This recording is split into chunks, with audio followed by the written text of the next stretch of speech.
দেশে বিদেশে সম্মান পাচ্ছে।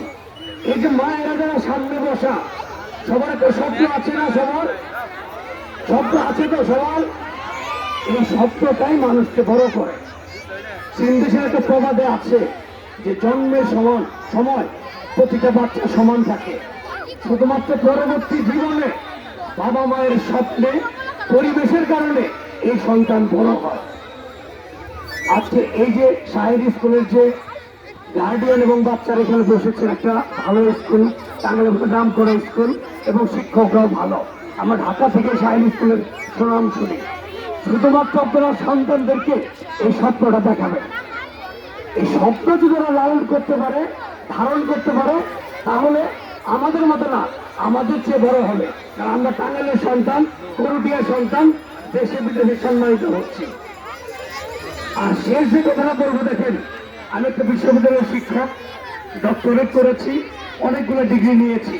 আমি সকালবেলায় আমার অফিসে গিয়ে সেখান থেকে কিন্তু আবার আমি ছুটে এসেছি টাঙ্গাইল, কারণ কয়েকটা দিন ভাইয়ের সাথে থাকবো। শুধু এই কথা বলার জন্য আমি আসছি যে সুলতান সালাউদ্দিন টুকু ভাই যদি আপনাদের ভোটে নির্বাচিত হয়, শুধু টাঙ্গাইল না, সারা দেশ এবং বিদেশেও এই টাঙ্গাইলের নামকে উজ্জ্বল করবে। করবে কিনা বলেন?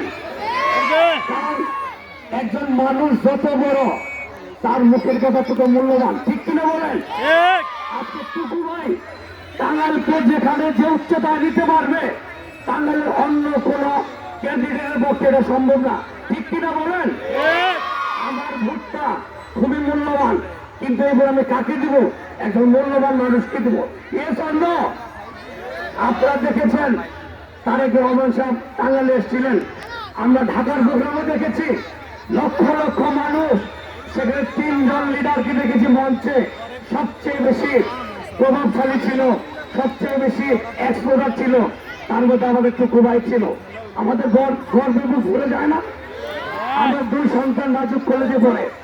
টুকু ভাইয়ের প্রোগ্রামের দিন আমার 2 সন্তান বলছে, ভাই এই যে তোমার টুকু ভাই, মানে তারেক জিয়ার সামনে এত বড় প্রোগ্রামে আমার 2 সন্তান বলে, বাবা দেখো এই যে তোমার টুকু ভাই। আজকে এই টুকু ভাইকে নিয়ে দেশের, আমি জার্মানিতে গিয়েছি, ইতালি গিয়েছি, ফ্রান্সে গিয়েছি, প্রত্যেকটা জায়গায় যখন শুনে যে টুকু ভাই, ছোট ভাই, যুবদলের ছেলেরা আমাকে হোটেল থেকে ধরে নিয়ে বাড়িতে চলে গেছে বাসা, এতটা সম্মান আমি পেয়েছি। আজকে আপনারা এই মানুষটাকে সম্মানিত করবেন, যাতে টাঙ্গাইল মাথা উঁচু হয়ে দাঁড়াতে পারে। সবাইকে আমার ধন্যবাদ, সেলিম মামাকে ধন্যবাদ। আসসালামু আলাইকুম। আমার জন্য দোয়া রাখবেন।